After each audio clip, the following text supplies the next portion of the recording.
पूरी दुनिया में कोरोना वायरस की महामारी अपने साथ एक भयंकर आर्थिक संकट लेकर आई है और सऊदी अरब भी इससे अछूता नहीं है। सऊदी अरब दुनिया के सबसे अमीर देशों में से एक है, लेकिन यहाँ भी आने वाले दिनों में लोगों की जिंदगी में मुश्किलें आने जा रही हैं। सऊदी अरब अब प्राइवेट सेक्टर की कंपनियों को सैलरी में 40% तक की कटौती करने की इजाजत देने जा रहा है। इसके अलावा आर्थिक संकट को देखते हुए सऊदी अरब में काम कर रहे लोगों के कॉन्ट्रैक्ट भी खत्म किए जा सकते हैं।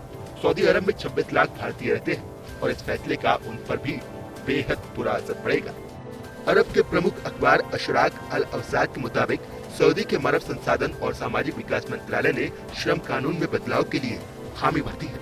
इन बदलावों के बाद एम्प्लॉयर अपने कर्मचारियों की सैलरी में अगले 6 महीने के लिए 40% तक की कटौती कर सकते हैं। नए नियमों के तहत कोरोना वायरस की महामारी के 6 महीने बाद कंपनियों को एम्प्लॉय के कॉन्ट्रैक्ट को भी रद्द करने का भी हक होगा। हालांकि एम्प्लॉयर्स कॉन्ट्रैक्ट खत्म करने का फैसला जल्दबाजी में न उठाएं। इसके लिए उन्हें सरकारी सब्सिडी जैसे मजदूरों के वेतन भत्ते में मदद या सरकारी शुल्क से छूट मिलनी जारी रहेगी। कॉन्ट्रैक्ट खत्म करने के लिए 3 शर्तें भी रखी गई हैं। ये 3 शर्तें हैं। सैलरी में कटौती के फैसले को लागू किए हुए 6 महीने हो गए, एम्प्लॉय की सारी छुट्टियां खत्म हो गई और कंपनी ये साबित कर दे कि वो कोरोना वायरस महामारी की वजह से आर्थिक संकट का सामना कर रही है। अशराक अल अफसाद की रिपोर्ट के मुताबिक मंत्रिमंडल के इस फैसले पर सऊदी अरब की सरकार की मुहर लगना बाकी है। सरकार की मंजूरी के बाद इसे लागू कर दिया जाएगा।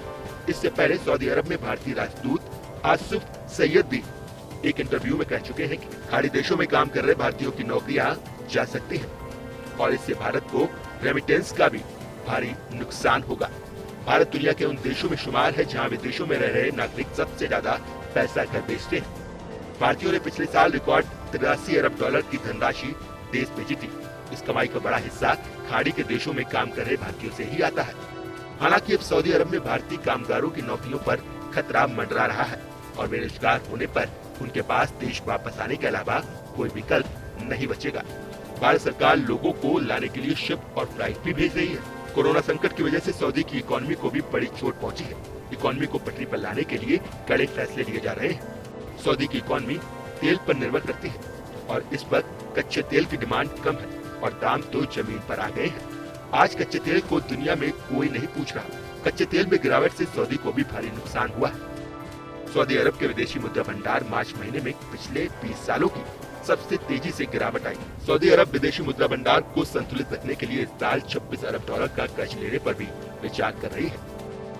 सऊदी सरकार अर्थव्यवस्था को संभालने के लिए बड़ी परियोजनाओं के खर्च को भी कंट्रोल करने पर विचार कर रही है। सऊदी अरब की इकोनॉमी में घटत बढ़त का सीधा असर भारत के कामगारों पर पड़ता है, जो कि बड़ी संख्या में भारत के कामगार सऊदी अरब में काम करते हैं।